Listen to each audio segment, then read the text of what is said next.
If you're experiencing lag spikes in Valorant, it can significantly affect your gameplay. Follow these steps to help reduce or eliminate those lag spikes. Step 1. Check your internet connection. Ensure that your internet connection is stable and fast enough for online gaming. Use a wired connection if possible, as it tends to be more reliable than Wi-Fi. Step 2. Close background applications.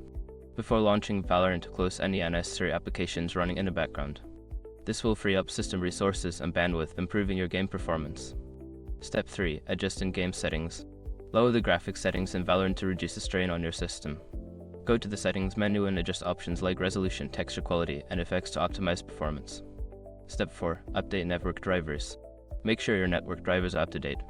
Visit the manufacturer's website for your network adapter and download the latest drivers to ensure optimal performance.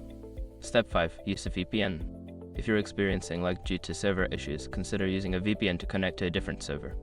This can sometimes help reduce latency and improve your gaming experience.